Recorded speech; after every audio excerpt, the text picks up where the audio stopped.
Parenting.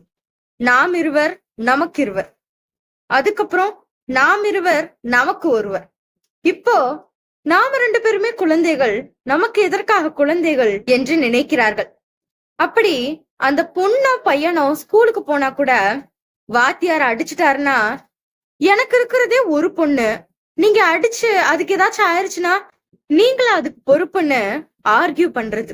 ஒரு ஜவுளி கடைக்கு கூட்டிட்டு போகும்போது தன்னுடைய பொண்ணோ பையனோ இதுதான் வேண்டும் என்று அடம் பிடித்து அந்த இடத்தில் அழுகிறார்கள் என்றால், உங்க அப்பா சம்பாதிச்சு வியர்வை சிந்தி சேர்த்து வைத்த பணம் இது.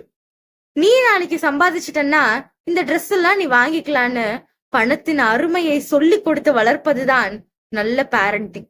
அப்படி அவன் வளரும் போதுதான் நாளைக்கு பணம் சம்பாதிக்கும் போது தன்னுடைய பெற்றோர்களை எண்ணி பார்க்க தூண்டும். எனவே குழந்தைகளுக்கு நல்லதையே சொல்லி கொடுத்து வளர்ப்போம்.